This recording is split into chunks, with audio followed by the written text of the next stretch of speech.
Hey guys, welcome to the study with Mayank. मैं हूं आपका मयंक और आज ला रहा हूं मैं आपके लिए कक्षा 12 के लिए राजनीति विज्ञान की पाठ्य पुस्तक स्वतंत्र भारत में राजनीति। यहां पर आज इसका जो है अध्याय चौथा है। यहां पर हम भारत के विदेश संबंध के बारे में जानेंगे। तो चलिए स्टार्ट करते हैं आज का वीडियो। देखते हैं हमें क्या क्या डिस्कस करना है। यहां पर बात कर लेते हैं हम भारत के विदेश संबंध की। देखिए, आप सभी ये बात तो जानते हैं कि हमारा जो समाज है, हमारा जो आज का जो कल्चर है वो वैश्विक कल्चर है। यानी हम जो पहले वाला हमारा कल्चर नहीं रहा है कि पहले जो कुछ अपने अपने राजा रजवाड़े या रियासतों तक ही हम केवल सीमित थे। अब ऐसा हमारा कल्चर नहीं रहा है।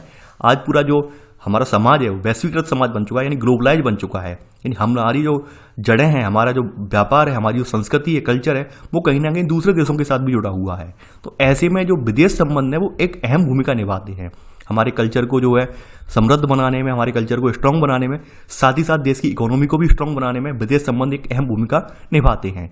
आप देखते होंगे, आप ये पाते होंगे कि यूएसए में लगभग 30% से ज़्यादा भारतीय कार्यरत हैं। यानी आप कहीं भी आज आप दुनिया के किसी भी देश में जाके देख लीजिए, हर जगह आपको भारतीय कार्यरत मिल जाएंगे। ये भारत वाले काम करते हुए मिल जाएंगे। तो ये भारत वाले वहाँ पे पहुंचे कैसे, वहाँ के लोग जो है, वहाँ के लोगों ने उन्हें कैसे अपने देश में आने दिया, तो इनके पीछे कहीं ना कहीं विदेशी संबंधों का एक बहुत बड़ा हाथ है। तो यहाँ पर हम अंतर्राष्ट्रीय संबंध कैसे स्थापित किए गए, कैसे बने हैं हमारे देश में, ये सब पूरा हम देखेंगे। देखिए, ये तो आप सभी को पता है कि हमारा जो देश आज़ाद हुआ है, वास्तव में वो एक चुनौतीपूर्ण माहौल में आज़ाद हुआ है। यानी कि यहाँ पर चुनौतीपूर्ण माहौल क्यों था, यानी आपको ये तो पता है 1945 में द्वितीय विश्व युद्ध एंड हुआ था। द्वितीय विश्व युद्ध के बाद जो देश बने हैं, यानी कि महायुद्ध की तबाही के बाद अभी भी पुनर्निर्माण का कार्य जारी था। और उस पुनर्निर्माण के दौरान यहाँ पर क्या था कि जो उपनिवेशी संस्थाएं थी, जो उपनिवेशी देश थे, उन सभी में निर्माण चल रहा था। वो सब देश अपनी अपनी इबारत लिख रहे थे। तो यहाँ पर उपनिवेशवाद की समाप्ति के बाद यहाँ पर दुनिया के नक्शे पर नए देश जो थे अपने अपनी नमूदार हो रहे थे, यानी नए नए देश वहाँ पे आ रहे थे। यहाँ पर नए देशों के सामने एक तो लोकतंत्र कायम करना और जनता की भलाई करना एक दूसरी चुनौती बना हुआ था। पहली चुनौती तो उनका ये था कि अपने देश को आज़ाद करना, दूसरी चुनौती ये था कि लोकतंत्र कायम करना है, जनता की भलाई करनी है, ये दूसरी चुनौती बनी हुई थी। तो यहाँ पर स्वतंत्रता के बाद जो स्वतंत्रता हमें मिली है, स्वतंत्रता के तुरंत बाद हमने अपनी विदेश नीति अपनाई है। तो उस विदेश नीति में कहीं ना कहीं हमने जो आज़ादी का संघर्ष है उसकी झलक हमारे यहाँ पर स्वतंत्रता संघर्ष में की जो झलक है वो हमारी विदेश नीति में भी हमें देखने को मिलती है। अब अगर हम अंग्रेजों की बात करें तो अंग्रेजों को तो ऑब्वियस सी बात है, ना तो किसी विदेश नीति से मतलब था, ना ही किसी के साथ संबंध स्थापित करने से मतलब था। उन्हें तो केवल और केवल अपने प्रॉफिट से मतलब था कि हमारा मुनाफा होना चाहिए, हमें केवल यहाँ से संसाधनों को लूट कर ले जाना है, इससे ज़्यादा हमें कुछ नहीं करना है। यानी अंग्रेजों ने तो आप जानते ही हैं, अंग्रेजों को कोई ज़्यादा इंटरेस्ट था नहीं। और अंग्रेज ऊपर से हमारे ऊपर कुछ और चीज़ें भी छोड़ कर गए हैं, जैसे बंटवारा करवा के गए हैं। यानी आप अंतर्राष्ट्रीय विवादों की पूरी जड़ देखें, उसमें बंटवारा जो भारत पाकिस्तान का हुआ है वो सबसे ज़्यादा विवादास्पद रहा है। और उसके बारे में आप पढ़ भी चुके हैं कि लगभग 20 लाख के करीब इसमें लोग मारे भी गए थे। लगभग 1 करोड़ से ज़्यादा लोगों को विस्थापित होना पड़ा था। दोनों तरफ से 1 करोड़ से ज़्यादा लोग जो इधर से उधर आए गए थे, ये बात आपने पढ़ी भी है। तो यहाँ पर अंग्रेजों ने तो कोई दिलचस्पी दिखाई नहीं है संबंध स्थापित करने में, विदेश नीति तय करने में, या विदेश नीति के नए आयाम लिखने में इन्होंने तो कोई दिलचस्पी दिखाई नहीं है। अब यहाँ पर हमारा जब देश आज़ाद हुआ है तो यहाँ पर भी हमारे जो नेता हैं उन्हीं लोगों ने इस पर जो है प्रतिक्रिया दी है, उन्हीं लोगों ने इस पर जो है इसकी पृष्ठभूमि तैयार की है। तो यहाँ पर हमारा जो राष्ट्र है, यानी एक राष्ट्र के रूप में भारत का जन्म जो आपको पता है, ये विश्व युद्ध की पृष्ठभूमि में हुआ था। ये सभी को मालूम है, द्वितीय विश्व युद्ध चल रहा था, उसी पृष्ठभूमि में हम आज़ाद हुए हैं, ये बात आपको पता है। तो यहाँ पर सबसे इंपॉर्टेंट जो रोल हमने निभाया वो रोल ये हमने वहाँ पर देखा, क्योंकि ये बात आप समझ रहे होंगे कि जब भी कोई व्यक्ति किसी चीज़ का दंश झेलता है तो उसका उस पर एक बड़ा प्रभाव पड़ता है। यानी मान लीजिए कोई व्यक्ति जो है गरीबी में पैदा हुआ हो तो वो गरीबी के जानता है कि भाई गरीबी में पैदा होने का क्या दुख होता है, गरीबी में पैदा होने के क्या क्या हमें कह सकते हैं चैलेंज झेलने पड़ते हैं, वो सब लोग जानते हैं। तो वैसे ही जब हमारा देश द्वितीय विश्व युद्ध के खेमे में आज़ाद हुआ है, द्वितीय विश्व युद्ध की लहर के दौरान आज़ाद हुआ है, तो हमें पता था कि भाई दूसरा विश्व युद्ध किस तरह से कष्टदायी रहा है, कितने लाख लोग मारे गए हैं, परमाणु बम के शिकार हुए देश में जो देश शिकार हुए हैं उन देशों का क्या हाल है, उन देश की जनता का क्या हाल है। यानी वहाँ पर तमाम निर्दोष लाखों निर्दोष लोग मारे गए। तो ये सब दंश हमारे माइंड में थे, यानी हम लोग देख चुके थे, इनके परिणाम देख चुके थे द्वितीय विश्व युद्ध बाद क्या क्या हुआ है। तो इन सबको देखते हुए हमने सबसे इंपॉर्टेंट ये रोल अपने माइंड में सेट कर लिया था पहले ही कि हमें अपने देश में शांति कायम करनी है। यानी हमें ये युद्ध वगैरह में इन सब में लफड़ों में नहीं फंसना है, हमें अपने देश में शांति कायम करनी है, हमें दूसरों के देशों की संप्रभुता का सम्मान करना है। संप्रभुता का मतलब अभी मैं बताऊंगा यहाँ पर, और शांति कायम करके अपनी सुरक्षा सुनिश्चित करने का लक्ष्य हमने सामने रखा है। संप्रभुता का मतलब यहाँ पर ये होता है कि कोई व्यक्ति अपने आप अपने देश के डिसीजन ले सकता है, उसमें कोई हस्तक्षेप ना करे, इंटरफियर ना करे, तो उसकी व्यक्ति की संप्रभुता कायम मानी जाती है। अब मान लीजिए जैसे आपने देखा होगा ब्रिटिश शासन के दौरान क्या हुआ। ब्रिटिश शासन के दौरान हमारी संप्रभुता पर ही तो संकट था, यानी ब्रिटिश शासन ने यही तो किया कि हमारे यहाँ की जो भी शासन पद्धति थी उसको ध्वस्त कर दिया और अपनी शासन पद्धति यहाँ पर हमारे ऊपर ओवरराइड कर दी, हमारे ऊपर स्थापित कर दी। तो ये हमारा क्या संप्रभुता का ही तो खतरा था। संप्रभुता का होने का मतलब क्या है कि हम अपने डिसीजन खुद ले सकते हैं, कोई हमारे ऊपर हस्तक्षेप नहीं करेगा, हमारे ऊपर कोई बाहरी दबाव नहीं है, तो ये हमारा संप्रभुता का सम्मान बोला जाएगा। तो हमने यही नीति अपनाई कि हम किसी भी देश के साथ हस्तक्षेप नहीं करेंगे, किसी देश का जो आंतरिक मामला हो, आंतरिक मसला हो, वहां पर हम बिल्कुल इंटरफियर नहीं करेंगे। हमारा एक ही टारगेट है, शांति कायम करना और अपनी सुरक्षा सुनिश्चित करना। तो हमारे इन सब चीज़ों की बातों की झलक आपको संविधान का जो नीति निषेध सिद्धांत वाले पोर्शन है वहां पर ये सब चीज़ें दिखाई भी देती हैं, प्रतिध्वनि यहाँ पर आपको देखने को भी मिलती है। तो आपने देखा भी होगा अनुच्छेद 51 यानी आर्टिकल 51 में अंतर्राष्ट्रीय शांति की बात की गई है, अंतर्राष्ट्रीय संबंधों की बात की गई है, जो कि नीति निषेध सिद्धांतों का एक अनुच्छेद है, आपको पता होगा। अब यहाँ पर हम अगर आप देखें तो आप सभी को पता है कि ब्रिटिश शासन के दौरान हमारे देश को एक अपूर्णीय क्षति झेलनी पड़ी है, खास करके संसाधनों की क्षति झेलनी पड़ी है। और संसाधनों को इकट्ठा करना, संसाधनों का कह सकते हैं सदुपयोग करना, इसके लिए हमें जो है बहुत सारे धन की आवश्यकता थी, बहुत सारी तकनीक की आवश्यकता थी। तो ऑब्वियस सी बात है ये सब तकनीक किसी एक देश से तो हमें नहीं मिल सकती थी, इन तकनीकों को हमें विभिन्न देशों से आयात करना था। और ऐसे में मान लीजिए हम सपोज दैट एग्जाम्पल लेते हैं कि हम अमेरिका के खेमे में चले जाते। अब अमेरिका के खेमे में चले गए, अब हो सकता है कि हमारे कोई टेक्निक जो है वो रसिया के पास है, अमेरिका के पास उस समय नहीं है, यानी उस टेक्निक की जरूरत हमें है, यानी रसिया के पास कोई तकनीक है उसकी जरूरत हमें अपने देश को बनाने में है। अब हम अमेरिका के खेमे में चले गए, अमेरिका के सपोर्ट में उतर गए, तो अमेरिका रसिया वालों ने हमें वो देने से मना कर दिया, ये भी तो हो सकता है।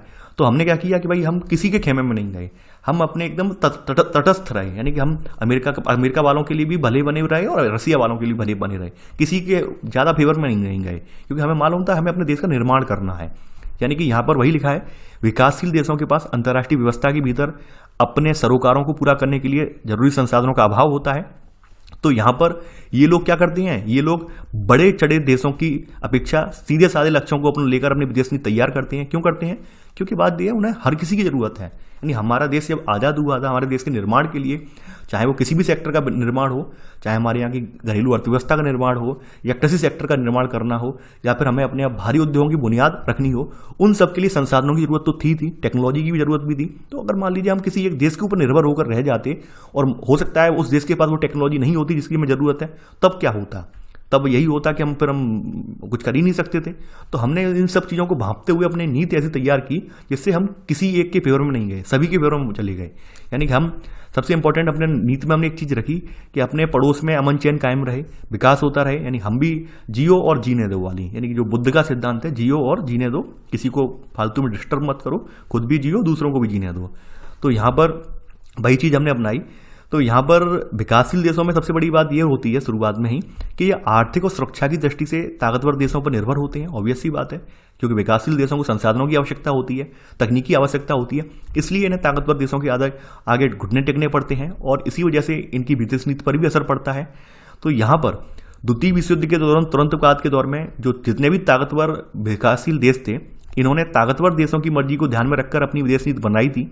यानी क्योंकि यहाँ से हमें जो है कर्ज वगैरह, अनुदान वगैरह मिले थे, तो इन सबको देखते हुए ही हमने विदेश नीति सेट की थी। हमने ही नहीं सेट की थी, जितने भी देश थे जो द्वितीय विश्व युद्ध के बाद आज़ाद हुए हैं, अपने अपने यहाँ लोकतंत्र स्थापित हुआ है जिन जिन देशों में, उन देशों ने सबने अपना जो पुनर्निर्माण जो किया है वो इस बात को ध्यान में रखते हुए किया है कि उनके संबंध जो है अंतर्राष्ट्रीय संबंध, उन पर कोई गलत प्रभाव ना पड़े। क्योंकि जहाँ तक बात है अनुदान की, बात है कर्ज की, तो उन्हें वो सब चीज़ें मिली हुई थी। तो इसलिए हमने उन सब चीज़ों पर विचार विमर्श करके ही यहाँ पर जो आगे बढ़े हैं। अब देखिए उस समय दो ताकतें सबसे ज़्यादा इंपॉर्टेंट थी। यहाँ पर दो ताकतों में एक खेमा तो था यूएसए का और दूसरा था यूएसएसआर का, सोवियत संघ जिसे हम बोलते हैं। दो खेमे उस समय बहुत ज़्यादा प्रभावी थे। तो आप सभी लोग जानते हैं इन दोनों खेमों के हम किसी एक के फेवर में नहीं गए हैं, हम दोनों खेमों के तटस्थ रहे हैं, यानी दोनों खेमों से हमारी मिली जुली बात चलती रही है। हम ना तो यूएसए के फेवर में गए हैं ना ही रसिया के फेवर में गए हैं, क्योंकि हमें दोनों की जरूरत थी, यूएसए की भी जरूरत भी थी और यूएसएसआर की भी जरूरत थी। अब ऐसे में किसी एक के हम भले बन जाते तो क्या होता, तो यूएसए वाले मना कर देते थे हमसे कि हम आपको अब तकनीकी नहीं दे पाएंगे, और ऐसी बात है हमारे यहाँ दिक्कत खड़ी होती। तो हम तटस्थ बने रहे हैं, दोनों के साथ मतलब खड़े रहे हैं, किसी एक के फेवर में नहीं गए हैं। आपने इस बारे में देखिए यहाँ पर बताया गया है कि समकालीन विश्व राजनीति, देखिए ये आपकी पहली किताब है क्लास 12 की। बहरहाल ये किताब मैंने अभी पढ़ाई नहीं है, ये किताब आपको बाद में पढ़ाई जाएगी, ठीक है। तो यहाँ पर वही लिखा हुआ है कि आपने इसमें पढ़ चुके हैं, पढ़ नहीं चुके हैं, अभी हमने पढ़ाई किताब अभी आपको पढ़ाई नहीं है चैनल पे, वो इसके बाद पढ़ाएंगे हम, ठीक है। तो परेशान ना हो। तो हमने ये सब चीज़ें ध्यान में रखते हुए हम भारत आज़ाद हुआ तो ऐसे में हमने विदेश नीति तैयार की, और विदेश नीति जब तैयार की हमने तो हमने गुट निरपेक्षता का ध्यान रखा। गुट निरपेक्ष का मतलब क्या है कि हम तटस्थ बने रहेंगे, किसी के फेवर में नहीं जाएंगे। अब देखिए यहाँ पर मैंने आपको बताया था यूएसए और यूएसएसआर उस समय दो बड़ी शक्तियां बन के उभर चुके थे, ये बात आपको पता है।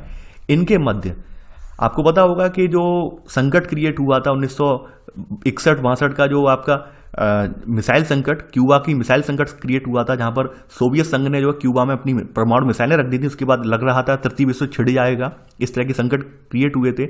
इसके अलावा ये भी पता है आपको कि किस तरह से कोल्ड वार चला था, यूएसए और यूएसएसआर के मध्य कोल्ड वार चला था। कोल्ड वार का थोड़ा सा मैं आपको यहाँ पे नमूना बता दे रहा हूँ। कोल्ड वार का मतलब क्या है, देखिए एक तो बार होता है हॉट वार। हॉट का मतलब क्या है कि भाई बम गिरा रहे हैं, हमले हो रहे हैं, एक तरह से हॉट वार है ये, ठीक है। अब यहाँ पे कोल्ड वार में हम ना तो बम गिरा रहे हैं, ना ही हम कोई कुछ कर रहे हैं, लेकिन हाँ यहाँ पे हम कंपटीशन कर रहे हैं। कंपटीशन का मतलब क्या है कि मान लीजिए यूएसए वालों ने 10 मिसाइलें बनाई, परमाणु मिसाइलें बनाई, तो यूएसएसआर वाले क्या करेंगे, ये 12 परमाणु मिसाइल बनाने की कोशिश करेंगे। यूएसएसआर वालों ने 10 मिसाइल ऐसी बनाई जो आईसीबीएम है, इंटर कॉन्टिनेंटल बैलिस्टिक मिसाइल है, तो ये वो लोग भी करेंगे कि हम भी इससे हैवी वाली मिसाइल बनाएं। यूएसएसआर वाले अपनी इकोनॉमी को बूस्ट करने की कोशिश करेंगे, तो यूएसए वाले अपनी इकोनॉमी को बूस्ट करने की कोशिश करेंगे। यानी कंपटीशन, एक प्रतिस्पर्धा का दौर चल रहा था। इसी को यहाँ पर जो है शीत युद्ध का नाम दिया गया था। तो ये शीत युद्ध वाला जो दौर चल रहा था, इसमें दुनिया पूरी दो खेमों में बंट गई थी। एक तरफ यूएसए के समर्थक देश थे और एक दूसरी तरफ यूएसएसआर के समर्थक देश थे। तो इनमें तकनीक को लेकर होड़ चल रही थी, आर्थिक संसाधनों को लेकर होड़ चल रही थी, आगे बढ़ने की होड़ चल रही थी। तो भारत ने यह तय किया था कि नहीं, हम किसी एक के फेवर में नहीं जाएंगे, हम दोनों के तटस्थ रहेंगे ताकि हम पर इसका इम्पैक्ट बिल्कुल भी ना पड़े। इसके बारे में देखिए, ये जो आपकी शीत युद्ध वाला जो पूरा है, ये आपको समकालीन विश्व राजनीति वाली किताब है। ये आपको मैं ये पुस्तक समाप्त होने के बाद पढ़ाऊंगा, तो वहां पर पहला ही चैप्टर है, तो वहां पर हम डिटेल में से क्लियर कर देंगे। यहाँ पर बहरहाल मैंने उसका एक छोटा सा ओवरव्यू दे दिया है। आगे बढ़ते हैं। अब देखिए, ये आपके जो मैंने बताया था, आपके नीति निर्देशक सिद्धांतों में जो आर्टिकल 51 है, यहाँ पर अंतर्राष्ट्रीय शांति और सुरक्षा के बढ़ावे की बात की गई है, और ये राज्य के नीति निर्देशक सिद्धांत के हवाले से ये कहा गया है। यानी कि यहाँ पर अंतर्राष्ट्रीय शांति और सुरक्षा की अभिवृद्धि करनी है। इसमें राष्ट्रों के बीच न्याय संगत और सम्मानपूर्ण संबंध बनाए रखने का यहाँ पे लक्ष्य रखा गया है।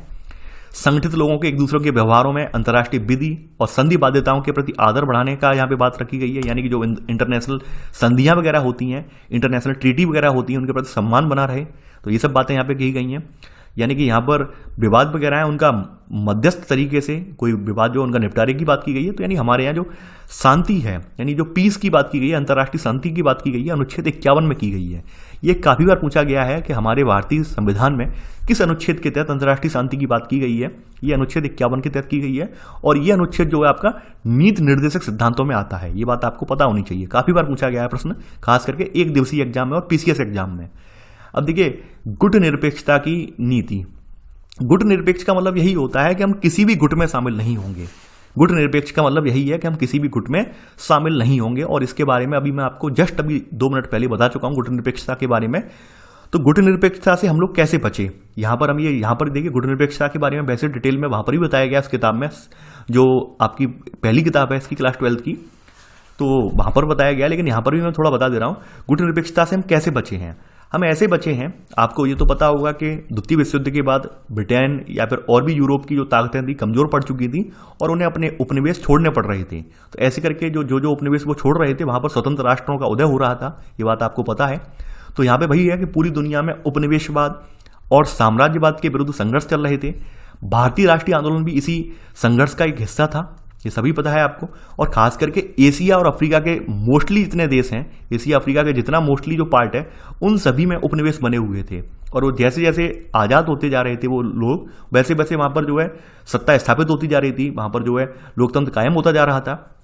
तो हमारे भारतीय नेताओं ने कोशिश ये की है कि क्यों ना जो देश जो आज़ाद हो रहे हैं, उपनिवेशी शासन से आज़ाद हो रहे हैं, इन सबको मिलाकर एक यूनिटी बनाई जाए, यानी एक संघ बनाया जाए, एक यूनियन बनाया जाए।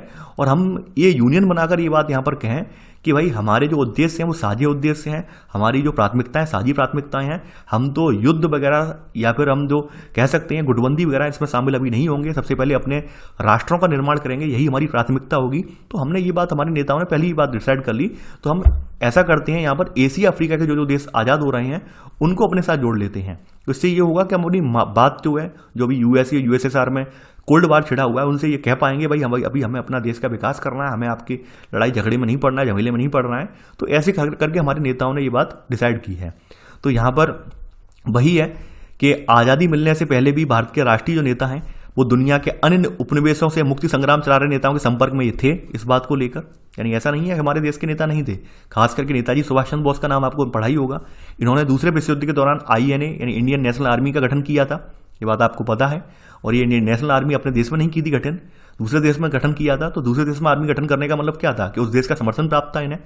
तो ऐसे बहुत सारे लोग थे जो विभिन्न देशों के साथ इनके संबंध स्थापित कर चुके थे, विभिन्न देश की पॉलिटिक्स पार्टियों के साथ उनके संबंध स्थापित थे। और स्थापित करने का मतलब यही था कि कहीं ना कहीं इन लोगों के द्वारा स्थापित संबंधों के जरिए ही हमारी विदेश नीति का नया चैप्टर लिख पाया है, नया चैप्टर का यहाँ पर ऐड हो पाया है। तो यहाँ पर ये जो हमारी विदेश नीति है वास्तव में उसमें जो अगर हम देखें, यानी किसी राष्ट्र की अगर विदेश नीति है उसके अंदरूनी और बाहरी सरोकारों की झलक उसमें देखने को मिलती है। ऑब्वियस सी बात है कि अंदरूनी कैसे सरोकार हैं, बाहरी सरोकार कैसे हैं। हमारी जो विदेश नीति लिखी गई है वो वास्तव में स्वतंत्रता के आंदोलन से प्रेरित है। यानी भारत का स्वतंत्रता आंदोलन जो भी विचारों से प्रेरित था उसका असर हमारे विदेश नीति पर भी पड़ा है।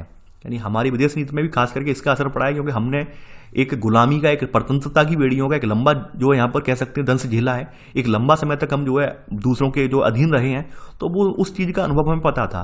तो हमने भी कोशिश यही की कि भाई हम अपने देश की चरित्र ऐसे नहीं बनाएंगे कि किसी पर बाध्यताएं हों, यानी हम किसी व्यक्ति को उसकी स्वतंत्रताओं का पूरा पूरा सम्मान करेंगे।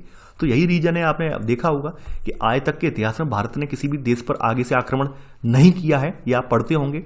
और ये बात हकीकत भी है। यानी हमें मालूम था कि भाई किसी देश के ऊपर कब्जा करना, किसी देश की नागरिकों को अपने अधीन कर लेना कितना कष्टकर होता है, वहाँ के नागरिकों के लिए कितना वहाँ पर दुष्कर होता है। तो हमें उन सब अनुभवों से गुजरे हुए थे।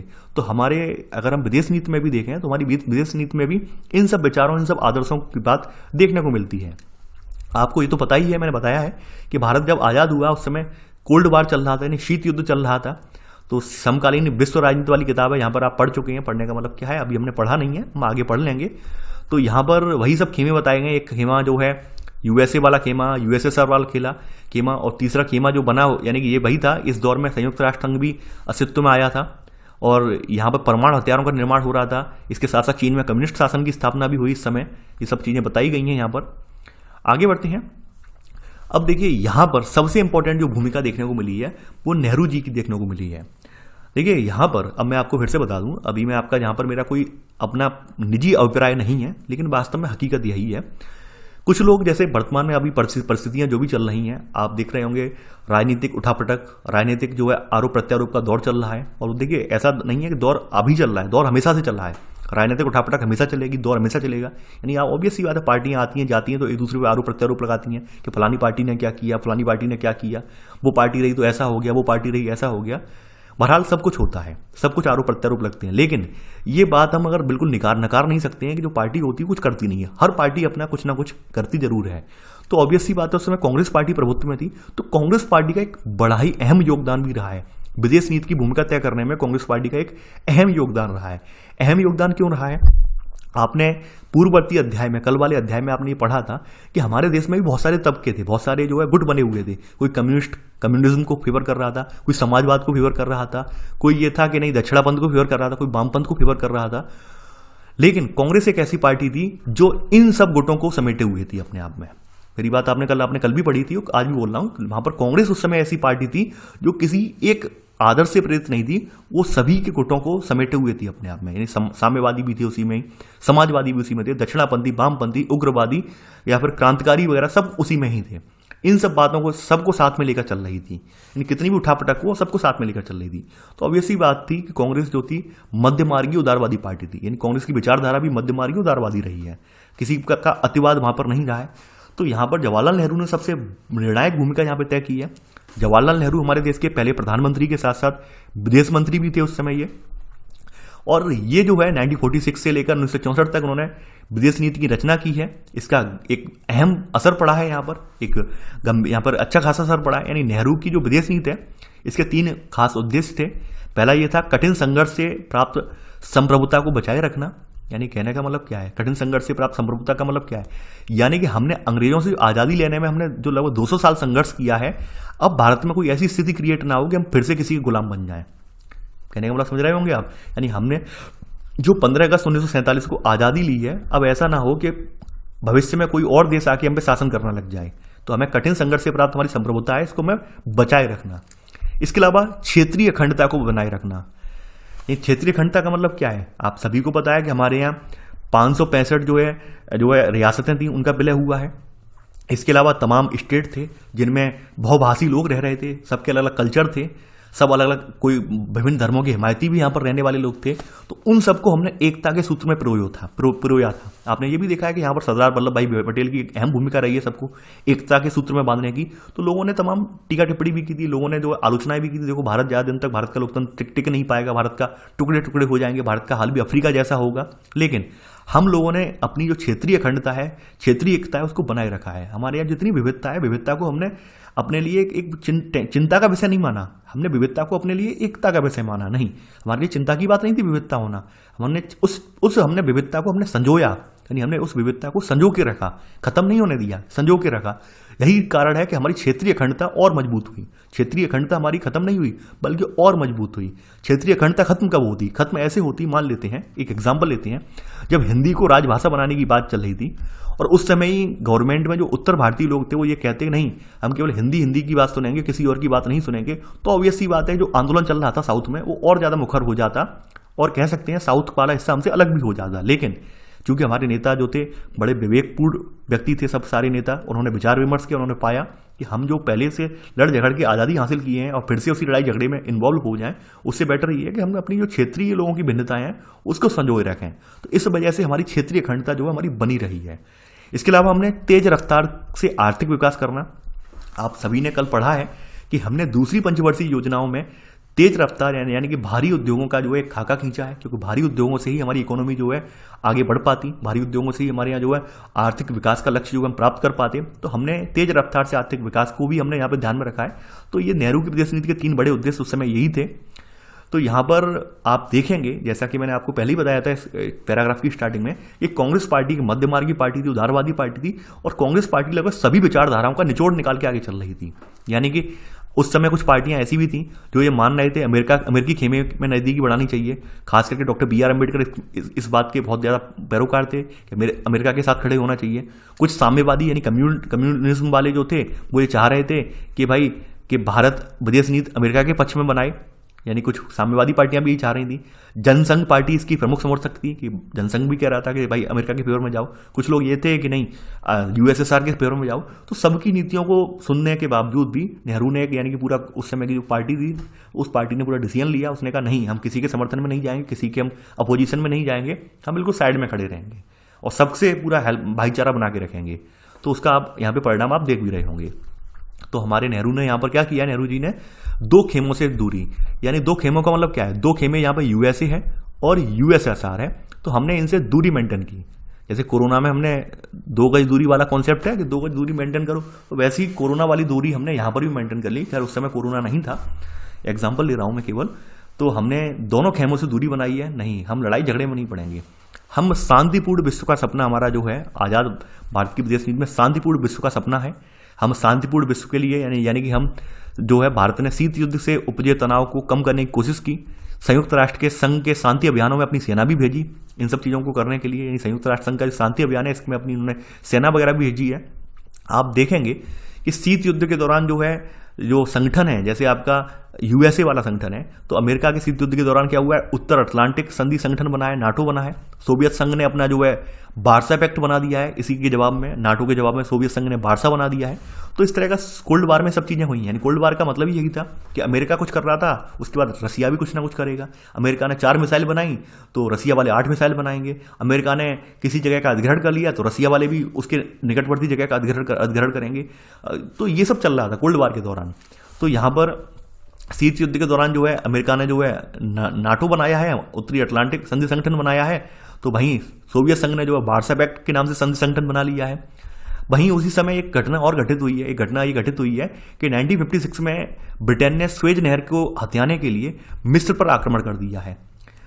तब उस समय क्या था, भारत जो जैसा जो नव औपनिवेशिक हमले के विरुद्ध विश्वव्यापी विरोध की अगुवाई भी की है, यानी भारत एकदम खड़ा हो गया है। भारत ने कहा नहीं, ये बिल्कुल गलत है, हमला करना बिल्कुल गलत है। भारत ने सबसे पहले विरोध दर्ज करवाया ब्रिटेन का यहाँ पर। तो भारत ने इस तरह से यहाँ पर शांति स्थापित करने के लिए या फिर जो गलत हो रहा है गलत के खिलाफ आवाज उठाने के लिए भी आवाज उठाई है। ऐसी सोवियत संघ ने यहाँ पर आक्रमण किया है, लेकिन सोवियत संघ ने जब आक्रमण किया तो भारत ने इस पर चुप्पी साध ली है, इसकी सार्वजनिक निंदा नहीं की है। क्यों? क्योंकि भारत को मालूम था सोवियत संघ अब एक बहुत बड़ी ताकत बन चुका है, यूएसएसआर बहुत बड़ी ताकत है, जबकि ब्रिटेन तो एकदम उसकी ताकत खत्म हो गई है। ब्रिटेन में कुछ बचा ही नहीं, तो ब्रिटेन का भारत ने विरोध किया। भारत ने जो है इस राजनीतिक जो है मौके को भुनाया, इस राजनीतिक जो है गहमा गहमी को समझा, राजनीतिक परिस्थितियों को समझा, और उन परिस्थितियों में रहते हुए भारत ने डिसीजन लिया उस समय। ऑब्वियस सी बात है, अगर हम उस समय यूएसएसआर की बुराई करते थे तो क्या यूएसएसआर वाले हमारा समर्थन करते? नहीं करते। ब्रिटेन की बुराई हमने इसलिए कर दी क्योंकि ब्रिटेन के पास कुछ बचा ही नहीं था। दूसरे विश्व युद्ध के बाद ब्रिटेन बिल्कुल कंगाल हो चुका था, ब्रिटेन बिल्कुल शक्तिहीन हो चुका था। तो ब्रिटेन पता था हमें कि ब्रिटेन इस हमारे ऊपर प्रतिक्रिया नहीं कर पाएगा ब्रिटेन हमें, तो हमने ब्रिटेन का विरोध किया, वहीं यूएसएसआर के ऊपर हम साइलेंट हो गए। तो इस तरह की हमने भारत में अपनी विदेश नीति यहाँ पर तैयार की है। इसके अलावा गुटनिरपेक्षता नीति यहाँ पे हमने अपनाई है। अब गुटनिरपेक्षता नीति जब हमारी थी तो हम तो ना तो रसिया की फेवर में गए ना ही यूएसए की फेवर में गए, लेकिन पाकिस्तान यहाँ पर जो था वो अमेरिका के नेतृत्व वाले सैन्य संगठन में शामिल हो गया। पाकिस्तान ने बड़ा चाल चली, पाकिस्तान के नेता जो थे वो तो फटाक सीना घुस गए अमेरिका में जाकर। तो यहाँ पर आप देखेंगे इससे क्या हुआ, 1950 के दशक में भारत अमेरिका संबंधों में खटास पैदा हुई। अमेरिका जो था, हमारा जो भारत के नेताओं का जो सोवियत संघ के साथ दोस्ती बढ़ रही थी उसको लेकर नाराज था, तो अमेरिका जो था पाकिस्तान को फेवर करता था। ये बात आज भी लागू होती है, आज भी अमेरिका, लेकिन हम लोग संतुलन स्थापित रखते हैं जिससे ये नाराजगी ज़्यादा जग जाहिर ना हो।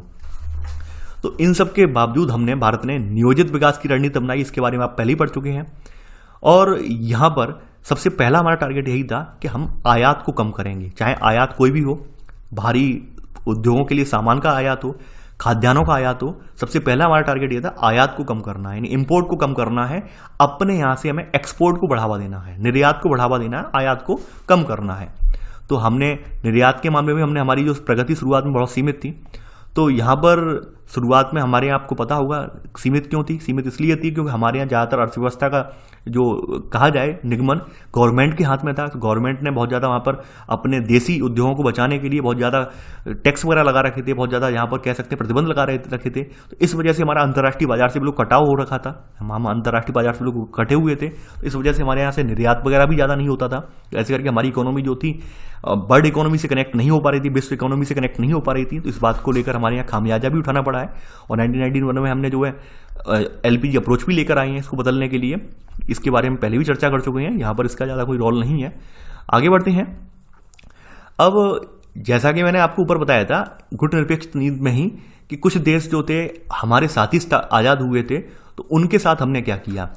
जैसे अफ्रीका के बहुत सारे देश थे, एशियाई बहुत सारे देश थे। एशिया में एक तो भारत ही है, दक्षिण पूर्व एशिया में कुछ देश पड़ते हैं, इंडोनेशिया वगैरह देश पड़ता है, यहाँ पे डच उपनिवेश वगैरह स्थापित थे। तो हमने क्या किया, हमारी जैसी और देश जो थे जहाँ जहाँ पर उपनिवेशी शासन स्थापित रहा है, तो हमने उन लोगों के साथ संबंध बढ़ाने स्टार्ट कर दिए, उनके साथ संपर्क बनाए ताकि हम लोग आपस में मिलकर अपनी आवाज़ उठा सकें। तो यहाँ पर भारत का आकार, अवस्थिति, शक्ति, संभावना भांपकर नेहरू ने जो है ये विश्व मामलों में, एशियाई मामलों में भारत की बढ़ती हुई भूमिका का स्वप्न देखा है। और नेहरू के दौर में यहाँ पर नेहरू ने जो है भारत के एशिया और अफ्रीका के नव स्वतंत्र जो देश हैं इनके साथ संपर्क बनाए हैं। यानी कि 1940 में नेहरू जी ने यहाँ पर जो है कहा जाए एशियाई एकता की एक भारी मात्रा में पैरोकारी की है। और इस बात को देखते हुए यहाँ पर भारत ने 1947 में एशियाई संबंध सम्मेलन यानी एशियन रिलेशंस कॉन्फ्रेंस का आयोजन भी किया है। इसके अलावा भारत ने यहाँ पर इंडोनेशिया की आज़ादी के लिए प्रयास भी किया है। इंडोनेशिया आपको पता है डच उपनिवेश के हाथ में था। 1949 में यहाँ पर भारत ने क्या किया है, इंडोनेशिया में स्वतंत्रता संग्राम के समर्थन में एक अंतर्राष्ट्रीय सम्मेलन भी किया है। आगे बढ़ते हैं। इसके अलावा भारत ने यहाँ पर दक्षिण अफ्रीका में जो रंगभेद हो रहा था उसका भी विरोध किया है, ये बात आप जानते हैं। इंडोनेशिया में एक सम्मेलन हुआ था, इंडोनेशिया में सम्मेलन जिसका नाम है बांडुंग, एक सम्मेलन है, एफ्रो एशियाई सम्मेलन हुआ था। इसी सम्मेलन में जो है कहा जाए गुटनिरपेक्ष आंदोलन की नींव पड़ी है। काफी बार पूछा जाता है, बहुत बार पूछा गया है ये कि सम्मेलन ये कहाँ पर हुआ था। ये सम्मेलन हुआ था बांडुंग शहर है इंडोनेशिया का। तो ये बांडुंग शहर में ही यहाँ पर जो है आप देखेंगे गुट निरपेक्ष आंदोलन की नींव पड़ी है, यानी गुट निरपेक्षता के सिद्धांत से और भी देश जुड़े हैं यहाँ पर, ये आप लिख लेना। तो यहाँ पर अगला पॉइंट आप लिख लेना, इसमें इंडोनेशिया के शहर बांडुंग में ये सम्मेलन हुआ और बांडुंग सम्मेलन में ही गुटनिरपेक्ष आंदोलन की नींव पड़ी। ठीक है, अब गुटनिरपेक्ष आंदोलन का जो पहला सम्मेलन हुआ है वो सर्बिया के बेलग्रेड में हुआ है। ठीक है, अब देखिए इन सब के बारे में जो आपकी किताब है समकालीन विश्व राजनीति, वहां पे हम डिटेल में पढ़ लेंगे, यहाँ पर केवल आप फैक्ट लिख लीजिए। तो ये तो हमने देख ली एफ्रो एशियाई एकता को कायम करने के लिए हमारे यहाँ किस तरह प्रयास किए गए, कौन कौन सम्मेलन हुए, वो आप लिख लीजिए। आगे बढ़ते हैं चीन के साथ शांति और संघर्ष। देखिए शुरुआत में जो नेहरू जी थे, तो नेहरू जी का ये मानना था कि भाई चाइना हमारा एक मित्र है, पड़ोसी मित्र है, और इसके साथ हमारा कोई संघर्ष नहीं होगा, हम जो है ओपन हृदय से यानी खुले हृदय से इससे मिलेंगे और इस बात का चाइना वाले भी सम्मान करेंगे। यानी कि हमने कोई हमारे लिए शुरुआत में कोई आशंका का विषय नहीं था। चाइना को लेकर हम शुरुआत में हमारे मन में कोई डर नहीं था। यानी कि यहाँ पर बताया गया यानी कि अपने पाकिस्तान के साथ अपने संबंधों के विपरीत भारत ने चाइना के साथ अपने संबंधों की शुरुआत जो थी वो दोस्ताना ढंग से की है। यानी चीनी क्रांति जो है 1949 में हुई थी, आपको पता होगा। तो यहाँ पर चीनी क्रांति के बाद वहाँ पर कम्युनिस्ट शासन की मान्यता मिली है, कम्युनिस्ट शासन की स्थापना हुई है। तो कम्युनिस्ट शासन की तरफदारी करने वाला देश कौन सा था? भारत था। यानी भारत ने सबसे पहले कम्युनिस्ट को मान्यता दी है, कम्युनिस्ट शासन को मान्यता दी है, इसकी तरफदारी की है। और नेहरू जी ने यहाँ पर इस देश को जो है खुले हृदय से इसका जो है स्वागत किया है, अंतर्राष्ट्रीय मदद भी दिलाई है इसकी। लेकिन यहाँ पर उस मदद के बदले जो है सरदार वल्लभ भाई पटेल ने आगाह भी किया था, कैसे इन्हें जो है सचेत भी किया था। यानी कि नेहरू के कुछ सहयोग में, यानी सरदार वल्लभ भाई पटेल का ये मानना था, इनकी आशंका थी, सरदार वल्लभ भाई पटेल को लग रहा था कि आने वाले दिनों में चाइना जो है भारत पर चढ़ाई कर सकता है, यानी चाइना अपनी ताकत बढ़ाएगा तो कहीं ना कहीं हमारा टकराव जरूर होगा। इस बात को लेकर वल्लभ भाई पटेल ने नेहरू को आगाह भी किया था। लेकिन नेहरू को शुरुआत में ये संभावना दूर दूर तक नहीं लग रही थी। नेहरू का मानना था कि भाई इतने अच्छे मित्र बन चुके हैं तो ऑब्वियस सी बात है टकराव नहीं होगा। तो इसलिए शुरुआत में क्या था, जब देश आज़ाद हुआ था तो जो हमारा चाइना वाला बॉर्डर है वहां पर हमने पैरामिलिट्री फोर्स लगा रखे थे, यानी अर्धसैनिक बल लगा रखे थे। अब देखिए एक बात और बता दूं मैं, जो तब के अर्धसैनिक बल थे 1950 के लगभग के, तब के अर्धसैनिक बलों के पास इतने आधुनिक हथियार नहीं हुआ करते थे, वही लाठी डंडे वाले बल थे। ठीक है, यानी ज्यादा से ज्यादा क्या था, जो आपकी एनफील्ड राइफलें हैं वो हुआ करती थी, बोल्ट एक्शन राइफल जिन्हें बोलते हैं वो हुआ करती थी। ऑटोमेटिक राइफल वगैरह तो दूर दूर की तक नहीं थी। यानी आप अगर देखेंगे 1962 का युद्ध भी देखेंगे तो उस समय ऑटोमेटिक हथियार नहीं थे हमारे पास, क्योंकि उस समय इतनी जरूरत नहीं महसूस की गई थी। उसके बाद महसूस की गई है ये सब जरूरतें। अगर आप आज बिपिन चंद्रा की आज़ादी की भारत किताब जो पढ़ेंगे तो वहाँ यहाँ सब चीज़ें आपको पढ़ने को मिलेंगी। तो यहाँ पर हमारे यहाँ पैरामिलिट्री फोर्स के जवान लगा रखे थे उस समय। यानी नेहरू जी को यही लगता था कि भाई ऐसा कुछ होगा नहीं भविष्य में। और ऊपर से शांतिपूर्ण सहस्तित्व के 5 सिद्धांत यानी पंचशील सिद्धांत जो बनाए थे नेहरू जी ने, उन सिद्धांतों की घोषणा करने में, उन सिद्धांतों को निर्माण करने में चीन के प्रमुख चाउ एन लाई ने यहाँ पर भूमिका निभाई थी और इनकी मदद से ही ये पंचशील सिद्धांत बने थे। तो यहाँ पे शांतिपूर्ण सहस्तित्व के 5 सिद्धांत यानी पंचशील की जो घोषणा है भारत के प्रधानमंत्री नेहरू और चीन के प्रमुख चाउ एन लाई ने जो है इन्होंने संयुक्त रूप से की थी। ये डेट आप लिख लेना, यहाँ पर ये पॉइंट आप नोट कर लेना। तो ऐसे में दोनों देशों के जो नेता थे एक दूसरे देश का दौरा भी करते थे, अच्छी खासी भीड़ भी जुटती थी। कोई बात ऐसी नहीं थी जैसे लगता कि भाई हमारा आपस में विवाद आगे बढ़ सकता है, कुछ ऐसा नहीं लग रहा था। लेकिन बहरहाल फिर भी वल्लभ भाई पटेल ने एक बार आगाह किया था कि चाइना हमारे लिए कहीं ना कहीं एक समस्या खड़ी करेगा। चीन का आक्रमण 1962 ये हुआ कैसे, पहले इसकी पृष्ठभूमि जान लेते हैं कि चीन का 1962 का आक्रमण होना क्या कारण था, किस कारण की वजह से उसमें आक्रमण करना पड़ा। ये 2 कारणों में खटास की वजह से हुआ। पहला कारण ये था, आपको पता होगा कि चाइना की शुरुआत से विस्तारवादी मुहिम रही है। तो चाइना ने तिब्बत वाला रीजन है, यानी हमारे ऊपर जो पड़ता है रीजन ये वाला तिब्बत वाला, तो चाइना ने इस पर अधिग्रहण कर लिया, तिब्बत वाले रीजन का अधिग्रहण कर लिया था। तो चाइना ने जब तिब्बत वाले रीजन का अधिग्रहण किया, अधिग्रहण करने के बाद क्या था कि बहुत सारे तिब्बती नागरिक, बहुत सारे तिब्बत के जो धर्मगुरु हैं दलाई लामा, वो उन्होंने भारत की शरण ले ली। तो चाइना वालों ने आरोप ये लगाया कि नहीं, भारत में हमारे देश को तोड़ने के लिए गतिविधियां चल रही हैं। चाइना ने इस तरह का आरोप लगाया कि भाई भारत के अंदर कुछ ऐसे लोग बैठे हैं जो चाइना को तोड़ना चाह रहे हैं, जबकि हमारे यहाँ ऐसा नहीं था। हम लोगों ने क्या किया, जो तिब्बती लोग हैं उन्हें शरण दी थी, हमने बस इतना कर दिया था यहाँ पर। तो पहली तो हमारे यहाँ ये खटास का पहला कारण तो हमारे यहाँ ये बना है, यानी आप यही देखेंगे। तो यहाँ पर भाई बताया गया तिब्बत के बारे में। तो यहाँ पर आते हैं हम, तो यहाँ पर शुरुआत में इस कदम का खुले तौर पर विरोध नहीं किया है। जैसे जैसे तिब्बत की संस्कृति कुचलने का बात हुई है वैसे वैसे भारत में बेचैनी बढ़ने लगी है। जैसे आपने देखा, मैंने बताया दलाई लामा को शरण दी 1959 में। तो इस बात को लेकर चीन ने बहुत आरोप लगाया कि भारत में अंदरूनी तौर पर चीनी विरोधी गतिविधियां इनको हवा दी जा रही है भारत में। इसके अलावा एक यानी ये तो पहली घटना हुई गई, तिब्बत वाली घटना तो हुई गई, दलाई लामा को शरण देने के बाद चाइना हमसे थोड़ा नाराज हो गया। एक घटना और हुई, एक घटना ये, दूसरी घटना यहाँ पर ये हुई कि चीन के साथ हमारा सीमा विवाद था। नहीं, चाइना के साथ सीमा विवाद को लेकर हमारा मानना यह था कि भाई जो अंग्रेजी टाइम पर यानी अंग्रेजी हुकूमत के टाइम पर जो हमारा मैटर सुलझाया गया है वही विवाद आज भी सुलझ गया है, अब कोई आगे विवाद नहीं रहेगा। लेकिन चाइना सरकार का ये कहना था कि भाई अंग्रेजी शासन के समय जो फैसला किया गया अब वो हम नहीं मानेंगे, अंग्रेजी शासन तो खत्म हो चुका है, भारत में एक नया शासन लागू हुआ है, अब नए शासन के साथ तो हमारा कोई समझौता हुआ नहीं है। तो ऑब्वियस सी बात है, जो चाइना और जो इंडिया के बीच बॉर्डर वाला है अभी टेंशन खत्म नहीं हुआ है, यानी हम अंग्रेजों ने जो किया उससे मतलब नहीं, अंग्रेज तो चले गए देश छोड़ के, ऑब्वियस सी बात है अब भारत के साथ होना चाहिए। तो यहाँ पर वही सब चीज़ें हैं, चाइना वालों ने अंग्रेजों का फैसला नहीं माना है और चीन ने यहाँ पर भारतीय भूक्षेत्र में जो इलाके जो है जम्मू कश्मीर का लद्दाख वाला हिस्सा है, इसमें अक्साई चीन वाला क्षेत्र है और अरुणाचल प्रदेश का जो अधिकांश इलाका है इसे अपना बताने लगा है। देखिए उस समय अरुणाचल प्रदेश को यहाँ पर नेफा यानी उत्तर पूर्वी सीमांत प्रांत कहा जाता था। अब देखिए 1957 से लेकर 1959 के बीच यहाँ पर चाइना ने क्या किया है, अक्साई चीन वाले इलाके पे कब्जा कर लिया है। यहाँ पर इसने रणनीतिक बढ़त बनाने के लिए यहाँ पर एक सड़क भी बना ली है। तो यहाँ पर शुरुआत में लंबी लंबी वार्ताएं चली हैं, चर्चाएं चली हैं, इस बीच जो है बातचीत से मामला सुलझाया नहीं जा सका है। ये भी नतीजा हुआ है कि यहाँ पर सेनाओं के बीच, दोनों देशों की सेनाओं के बीच यहाँ पर काफ़ी बार हिंसक झड़पें भी हुई हैं, जैसे अभी हिंसक झड़प हुई थी गलावन घाटी में, उस तरह की यहाँ पे झड़पें भी वगैरह भी हुई हैं। तो ये सब चीज़ें यहाँ पे रही हैं। लेकिन यहाँ पर इस तनातनी के माहौल के बीच अचानक से संकट उस समय पैदा हो गया जब 1962 में अक्टूबर के महीने में यहाँ पर दोनों विवादित क्षेत्रों पर तेजी से चाइना ने एकदम अटैक कर दिया है। पहले हफ्ते के दौरान चाइना के जो सैनिक हैं वो अरुणाचल प्रदेश के कुछ इलाकों पर इन्होंने कब्जा कर लिया है और अगले दौर में इन्होंने नवंबर के महीना शुरू होने के दौरान इन्होंने क्या किया है, लद्दाख का जो लगा पश्चिमी मोर्चा है तो पश्चिमी मोर्चे पर ये लोग घुस आए हैं। पश्चिमी मोर्चे पर भारतीय सेना जो है इस बढ़त को रोकने की कोशिश की है। ऐसे में यहाँ पर एक कह सकते हैं दोनों में हिंसक झड़पें भी हुई हैं, युद्ध भी हुआ है यहाँ पर। और आगे बढ़ते हुए यहाँ पर जो पूर्व में चीनी सेना आगे बढ़ी थी वो असम के मैदानी हिस्से में पहुंच गई है यहाँ पर। लेकिन यहाँ पर शुरुआत में आप देखेंगे यहाँ पर जो भी इनका हिंसक युद्ध हुआ है इंडियन आर्मी से, उस युद्ध के दौरान चाइना ने अपने आप ही एक तरफा युद्ध विराम कर दिया है। हमने कोई संघर्ष के लिए हमने यहाँ पर आगे से अपनी पैमाइश नहीं की है, आगे से हम यहाँ पर हमने बातचीत या फिर हम कहीं किसी संगठन के पास नहीं गए हैं। चाइना ने अपने आप ही एक तरफा युद्ध विराम कर दिया, उन्होंने नहीं, ये अपने आप चाइना की सेना वापस लौट गई है, यानी कोई हमारी बातचीत नहीं हुई, किसी बातचीत के जरिए युद्ध विराम नहीं हुआ है, चाइना वाले अपने आप ही वापस लौट आ गए हैं। तो देखिए उस समय चाइना ने जो एकदम अनएक्सपेक्टेड तरीके से अटैक किया हमारे ऊपर बिना बताए, उन क्षेत्रों में आगे घुस आए वो लोग, हिंसक झड़प भी हुई, इंडियन आर्मी ने मोर्चा भी संभाला, इंडियन आर्मी काफ़ी जवान भी शहीद हुए, चाइना के भी बहुत सारे जवान शहीद हुए। तो इन सब बातों से एक निष्कर्ष ये निकल कर आया कि जो नेहरू जी जो सोच लगाए बैठे थे कि चाइना कभी ऐसा नहीं करेगा, तो वो सोच गलत साबित हुई। यानी कि यहाँ पर एक गहरा धक्का लगा है दोनों ही देशों, यहाँ देखेंगे देश और विदेश दोनों ही जगह भारत को गहरा धक्का लगा है, भारत की छवि एकदम धूमिल सी हुई है।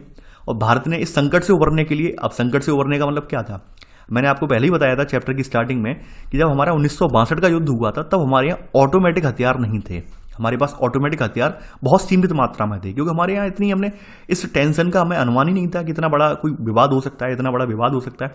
अब आप सोचिए उस समय ऑटोमेटिक हथियार होते तो ये धूल चटा देते इन सैनिकों को, यानी वास्तव में चाइना को घुटने टेकने पड़ जाते हैं। लेकिन उस समय ऑटोमेटिक हथियार ना होते हुए भी इंडियन आर्मी ने अपना शौर्य पराक्रम के बल पर इन्हें पीछे खदेड़ दिया है। ये बहुत बड़े गर्व की बात है हमारे लिए। तो इसके लिए भारत ने क्या किया है, इस संकट से उबरने के लिए भारत को अमेरिका, ब्रिटेन दोनों देशों से सैन्य मदद की गुहार लगानी पड़ी है। सैन्य मदद का मतलब क्या है, यानी हमारे इंडियन आर्मी के लिए अत्याधुनिक हथियारों की गुहार लगानी पड़ी है। और सोवियत संघ ने फिर यहाँ पर एक अच्छी भूमिका निभाई है। सोवियत संघ इस संकट की घड़ी में तटस्थ हो गया है, यानी जब हम अमेरिका और ब्रिटेन के पास गए हैं तो सोवियत संघ ने समय की नजाकत जो है अपनी समय को देखते हुए सोवियत संघ ने हमारी पर कोई बाध्यता नहीं थोपी है। सोवियत संघ साइलेंट हो गया, सोवियत संघ ने कहा नहीं जो हुआ है बढ़िया हुआ है। कहीं ना कहीं इस घटना से हमारी जो राष्ट्र की स्वाभिमान की भावना थी इस पर चोट तो पहुंची है। कुछ सैन्य कमांडर जो हमारे थे देश के, उन्होंने इस्तीफा भी दे दिए हैं, यहाँ पे छुट्टियां वगैरह ले ली हैं। नजदीकी सहयोगी नेहरू के हैं या तत्कालीन रक्षा मंत्री हैं BK कृष्ण मेनन, इनका नाम पूछा जाता है, इनको मंत्रिमंडल छोड़ना पड़ा है इस दबाव में आकर। इसके अलावा नेहरू की बहुत ज़्यादा आलोचना हुई है, विपक्ष एकदम हावी है, सरकार के खिलाफ अविश्वास प्रस्ताव भी लाया गया है लोकसभा में, उस पर चर्चा चल रही है, बहस चल रही है और देश का राजनीतिक माहौल एकदम चेंज हो गया है। यानी अब तक जो लोग कांग्रेस को चमत्कारी मान रहे थे, अब वो लोग कांग्रेस की नीतियों पर सवाल उठाने लगे हैं। यानी विपक्ष एकदम हमलावर हो गया। विपक्ष का कहना एकदम ये है कि आप लोग क्या कर रहे थे, आपने सोचा क्यों नहीं? जब वल्लभ भाई पटेल जी ने आपको आगाह किया था तब आपने इस पर ध्यान क्यों नहीं दिया? जब चाइना हमारे यहाँ सड़क बना रहा था 1959 में, तब आप कहाँ थे? ये अचानक से थोड़ी ना हुआ है आज का हमला। यानी 1962 का जो हमला हुआ है अचानक से थोड़ी ना हुआ है। इसकी रूपरेखा चाइना कई साल पहले से बना रहा था, तब आपने क्यों रिएक्शन क्यों नहीं किया? तो काफ़ी सारे सवालों का जवाब भी देना पड़ा है, काफ़ी आलोचना भी हुई है यहाँ पर। और ऐसे समय में आप देखेंगे यहाँ पर कि भाई भारतीय राजनीति अगर हम देखें तो उस समय यहाँ पर आप देखेंगे कि इस युद्ध के और चीन सोवियत संघ के बीच जो बढ़ते मतभेद थी, जैसे तो भारतीय कम्युनिस्ट पार्टी थी, इसके अंदर भी उठापटक हुई है। यानी भाकपा में से कुछ कैंडिडेट जो है कांग्रेस के साथ नजदीकी बढ़ाई है, और इसका एक खेमा जो है चाइना के पक्षधर में था वो कांग्रेस से अलग हो गया है, और दूसरा खेमा जो इसके चाइना की फेवर में था, जो चाइना का तरफदारी करता था, जो दूसरा खेमा कांग्रेस जो कम्युनिस्ट पार्टी का, वो कम्युनिस्ट खेमा 1964 में टूटकर मार्क्सवादी कम्युनिस्ट पार्टी के रूप में उभर कर सामने आया है। तो ये सब चीज़ें उठापटक हमारे यहाँ देखने को मिली है। तो चीन के साथ जो हमारा इस तरह का यहाँ पर हुआ, यानी हमारे यहाँ चीन के साथ जो युद्ध हुआ 1962 का पहला युद्ध देश का जो हुआ, उसकी वजह से हमारी एकता अखंडता पर कहीं ना कहीं खतरा मंडराने लगा। हमें दिखने लगा कि हमें अब एकता अखंडता को बचाए रखने के लिए, दूसरी बात बाहरी शक्तियों से हमें जो है मुकाबला करने के लिए एक सशक्त इंडियन आर्मी की जरूरत है। यानी हमें एक अच्छी खासी सैन्य साजो सामान वाली एक इंडियन आर्मी की जरूरत है जो ऐसे किसी भी भारी मुकाबले का सामना कर सके। पहली बात तो ये निकल कर आई। दूसरी बात यहाँ पर हमारे नेताओं के मन में दूसरी बात और आई कि अब तक जो पूर्वोत्तर वाला क्षेत्र था, यानी जो हमारा पूर्वोत्तर वाले राज्य हैं जिन्हें हम 7 सिस्टर्स कहते हैं, 7 बहनें कहा जाता है, 7 सिस्टर्स बोला जाता है जिन्हें, तो उन राज्यों पर अब ज़्यादा ध्यान देने की जरूरत है, क्योंकि वही एक ऐसा पोर्शन है जिस पर चाइना आसानी से कभी भी कब्जा जमा सकता है। तो हमने चीन के तुरंत बाद ये यहाँ पर तरकीब बदली है, नई तरतीब में डालने की कोशिश की है। हमने नागालैंड को प्रांत का दर्जा दिया है, मणिपुर त्रिपुरा को जो केंद्र शासित राज्य थे उन्हें भी विधानसभा के निर्वाचन के अधिकार का दे दिया हमने, यानी हमने पूर्ण राज्य का दर्जा उन्हें भी दे दिया है। यानी एक तरह से हमने पूर्वोत्तर वाले हिस्से पर पूरा ध्यान दिया है, क्योंकि यही इलाका जो था उस समय बहुत पिछड़ा हुआ था, अलग थलग इलाका था। तो हमारे लिए सबसे बड़ा चुनौती यही थी कि कैसे भी करके इस इलाकों को बचाया जाए। तो हमने यहाँ पे पूरा समुचित ध्यान दिया है उस समय ये सब देखते हुए। तो आपने ये चाइना वाला पढ़ लिया है। अब बात करते हैं हम पाकिस्तान के साथ युद्ध और शांति। यहाँ पर हम पाकिस्तान के साथ देखेंगे।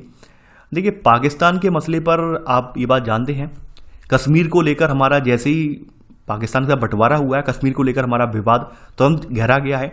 1947 में ही कश्मीर के इसमें भारत और पाकिस्तान के नेताओं के बीच एक छद्म युद्ध या छाया युद्ध छिड़ गया था, और ऐसे करके यूएन में भी गए थे उस समय। भारत पाकिस्तान दोनों ही गए हैं, यूएन के हवाले में मुद्दा पहुंच गया है ये। लेकिन संयुक्त राज्य अमेरिका और चाइना के साथ भारत के संबंधों के लिहाज से पाकिस्तान यहाँ पर एक महत्वपूर्ण घटक रहा है। देखिए, यहाँ पर कश्मीर को लेकर आप अगर देखें तो हमारे विचार विमर्श बैठकें बहुत ज़्यादा हुई हैं, तमाम बार बैठकें हुई हैं, दोनों बार, यानी भारत और पाकिस्तान की सरकारों के बीच कई बार बैठकें हुई, सहयोग संबंध कायम हुए हैं, मिलजुल कर आगे बढ़ने का प्रयास किया गया है। इसके अलावा उस समय जब कश्मीर में अनाधिकृत रूप से जो पाकिस्तान वाले लोग घुस आए थे, तो इन्होंने क्या किया था, जो महिलाएं वगैरह थी वो बंदी बना ली थी, कश्मीर की जो महिलाएं वगैरह थी बंदी बना ली थी। तो यहाँ पर बाद में जो बातचीत हुई है तो उनके जरिए उनके परिवार उन्हें वापस लौटाया गया है महिलाओं को। इसके अलावा विश्व बैंक ने यहाँ पे एक और मध्यस्थता करवाई है। विश्व बैंक ने यहाँ पर ये करवाया है कि जो हमारे जल है, यानी कि हमारी सिंधु की नदियाँ हैं, सिंधु की सहायक नदियाँ हैं, उनके जल को लेकर समझौता हुआ है। और ऐसे करके नेहरू और जनरल अयूब खान ने सिंधु नदी जल समझौता 1960 में इस पर हस्ताक्षर किए हैं। लेकिन 1965 का फिर से हिस्सा यहाँ पे जो गर्मा गया। 1965 में स्थिति फिर से तनातनी वाली बन गई है। यानी आप जान नहीं रहे हैं, पाकिस्तान की मंशा जो थी वो साफ तो थी नहीं, पाकिस्तान की नीति बहुत ज़्यादा गंदी थी, पाकिस्तान का दिल बहुत ज़्यादा गंदा था। पाकिस्तान कश्मीर पर कब्जा करना चाहता था। उसने क्या किया है, 1965 में उसने अप्रैल में गुजरात के कच्छ के इलाके में सैनिक हमला बोल दिया है। इसके बाद जम्मू कश्मीर ने क्या किया है, अगस्त सितंबर के महीने में बड़े पैमाने पर जम्मू कश्मीर में एंट्री मार दी है पाकिस्तान ने। इन सबको देखते हुए उस समय जो हमारे यानी कि प्रधानमंत्री थे, तत्कालीन प्रधानमंत्री हमारे जो थे लाल बहादुर शास्त्री, इन्होंने ये किया है कि पंजाब की सीमा की तरफ से जवाबी हमला करने का आदेश दे दिया है। और ऐसे करते करते हमारी इंडियन आर्मी जो है उसने लाहौर पर कब्जा कर लिया है, लाहौर तक पहुंच गई है, यानी लाहौर के नज़दीक पहुंच गई है। और इस लाहौर के नज़दीक इंडियन आर्मी को पहुंचते देख पाकिस्तान को लगने लगा कि अब तो हमारी राजधानी हमसे छिन जाएगी, हो सकता है पाकिस्तान पर कब्जा हो जाए। ऑब्वियसली लाहौर के पास इंडियन आर्मी पहुंच गई, लाहौर पर कब्जा करने का मतलब क्या था, पाकिस्तान पूरा उनके कब्जे में आ जाता। तो इस वजह से पाकिस्तान को पीछे हटना पड़ा है। पाकिस्तान ने कश्मीर में हमला क्यों किया, हमला उसने इसलिए किया था कि हमें उसे विश्वास ये था कि पाकिस्तान जो जम्मू कश्मीर की जनता है वो उसका समर्थन करेगी। लेकिन जम्मू कश्मीर की जनता ने पाकिस्तान का बिल्कुल समर्थन नहीं किया उस समय, तो इसलिए पाकिस्तान को यहाँ पे मुँह खानी पड़ी। तो ऐसे करके यहाँ पर पाकिस्तान फिर से भाई रोते रिरियाते हुए संयुक्त राष्ट्र संघ के पास गया है कि भाई आप हस्तक्षेप करिए, और एंड में हस्तक्षेप के जरिए लड़ाई का अंत हुआ है। ऐसे करके पाकिस्तान के जनरल और लाल बहादुर शास्त्री जी के बीच ताशकंद समझौता हुआ 1966 में हुआ है। तो ऐसे करके यहाँ पर आप देखेंगे कि ये पाकिस्तान का जो पहला युद्ध 1965 वाला वो भी विराम हुआ है। यानी हमने 2 युद्ध देख लिए। हमने कौन कौन से देख लिए? 62 का देख लिया, 65 का देख लिया। अब 71 वाला जो बांग्लादेश युद्ध है ये हम देखेंगे। देखिए, जैसा कि आप सभी लोग जानते हैं, पाकिस्तान जो था उस समय 2 हिस्सों में था। यानी आपको पता होगा कि पाकिस्तान 2 हिस्से कौन कौन से थे? एक तो पश्चिमी पाकिस्तान था और एक पूर्वी पाकिस्तान था, और बीच में पड़ रहा था यहाँ पर इंडिया। ये बात आपको मालूम है। यानी कि ये हिस्सा जो था पश्चिमी पाकिस्तान का था और बांग्लादेश वाला हिस्सा जो था पूर्वी पाकिस्तान कहा जाता था।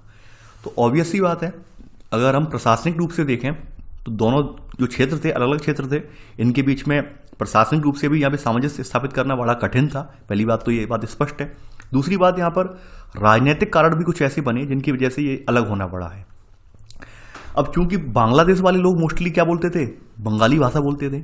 अब पश्चिमी पाकिस्तान वाले लोगों की भाषा जो थी हम लोगों की तरह आम भाषा थी, यानी कि हम लोगों की तरह उर्दू वैसे कहते हैं, लेकिन वो हिंदी ही है। हिंदी और पंजाबी भाषा मिक्स है उनकी। तो यहाँ पर ये इनकी भाषा अलग थी। अब यहाँ पर संकट ये गहरा गया कि 1970 में यहाँ पे चुनाव हुए हैं। अब चुनाव में यहाँ पर 2 पार्टियां खड़ी हुई हैं। एक तो जुल्फिकार अली भुट्टो वाली पार्टी जो है, ये इसे पश्चिमी पाकिस्तान में समर्थन मिला है, अच्छा खासा विजयी रही है।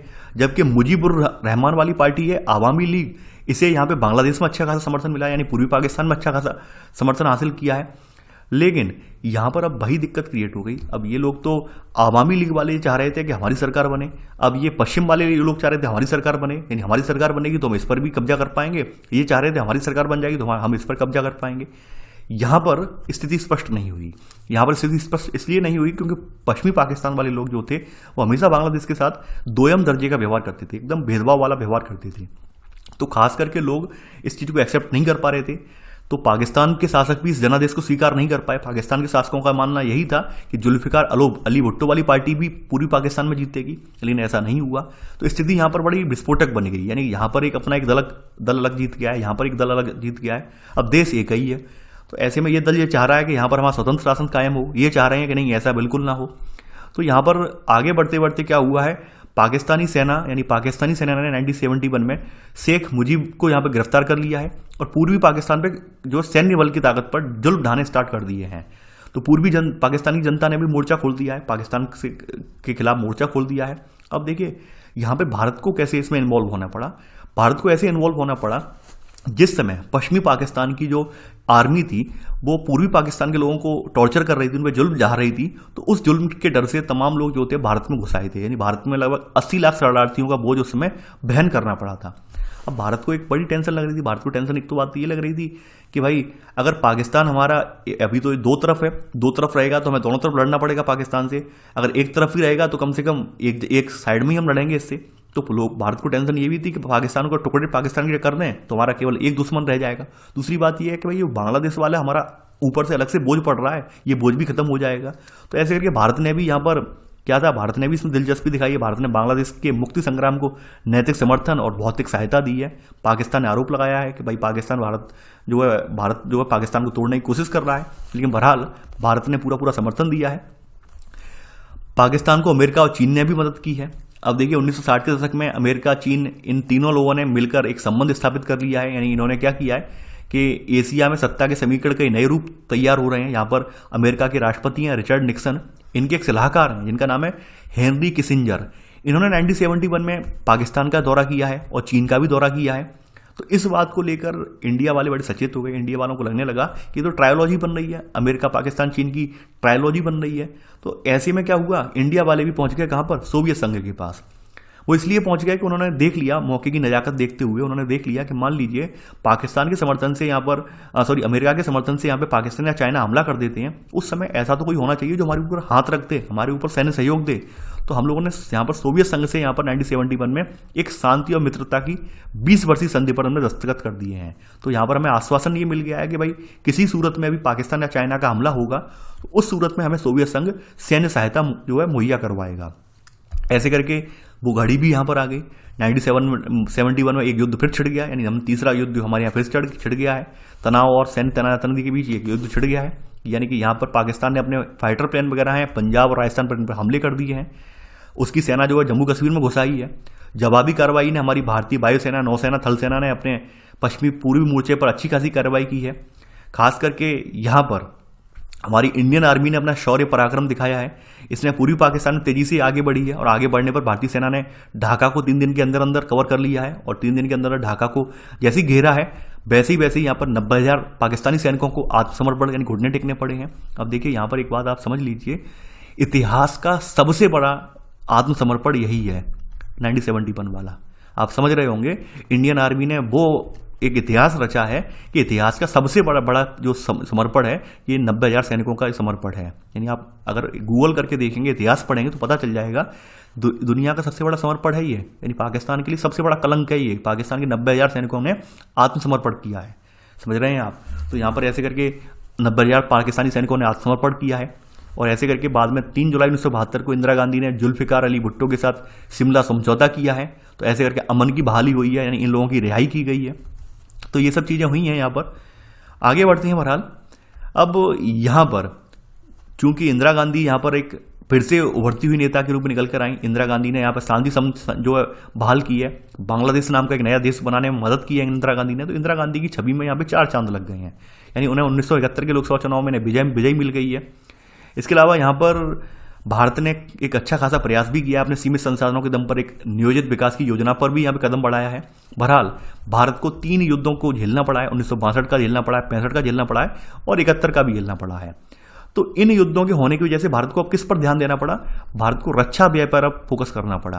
यानी शुरुआत में हमने जो रक्षा व्यय वाला मद था उस पर हमारा कोई ध्यान नहीं था, लेकिन अब हमें ध्यान देना पड़ा है क्योंकि हमें हमारी प्रतिरक्षा करना बहुत इंपॉर्टेंट है। यानी हमने 1962 में रक्षा उत्पाद विभाग और 1965 में रक्षा आपूर्ति विभाग की स्थापना की है। ध्यान रखना, 1962 में हमारा रक्षा उत्पाद विभाग है, 65 में रक्षा आपूर्ति विभाग इसकी स्थापना की है।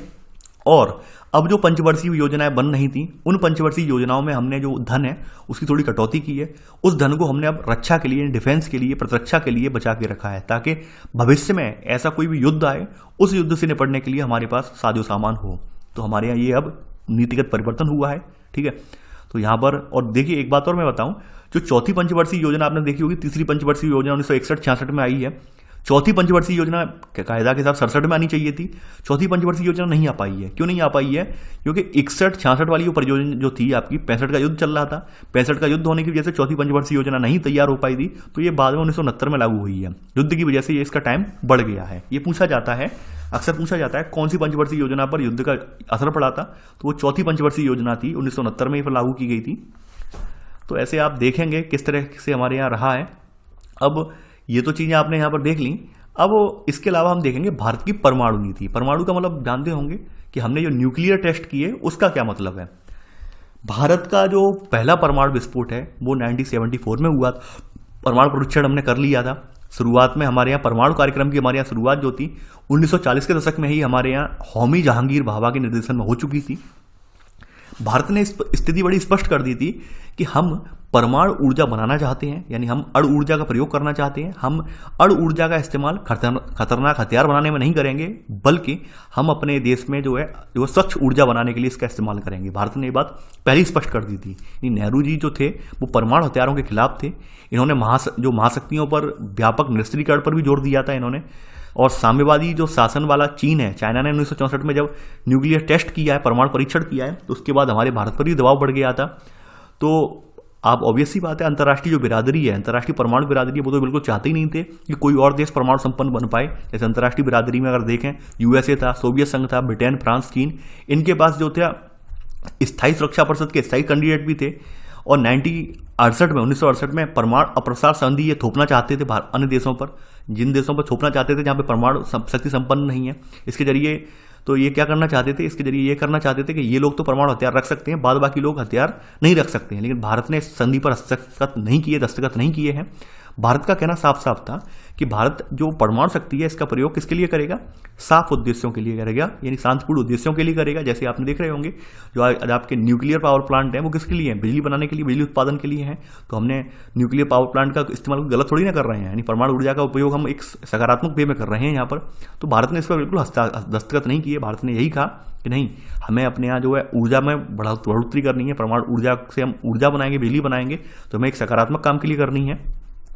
उसी समय 1973 में अरब इजराइल युद्ध छिड़ गया है। ऐसे में तेल की कीमतें बहुत ज़्यादा बढ़ गई हैं।